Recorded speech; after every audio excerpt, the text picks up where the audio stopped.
2 cups of chopped turkey, 1 can drained mixed vegetables, 1 can of cream of chicken and mushroom soup, 1/2 of a soup can of whole milk or half and half if you have it, 1/4 teaspoon each of kosher salt and black pepper, 2 shakes of onion powder and garlic powder, a little kiss of thyme leaves, another little kiss of parsley, your favorite pie plate or a tin from your favorite previous pie. Pam, prepared pie crust, lay it in with a little help from my friends. Fork, thank you. Filling,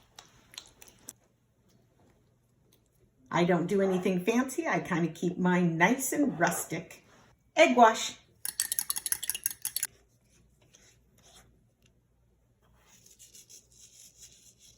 let's poke some holes in there so some steam can escape.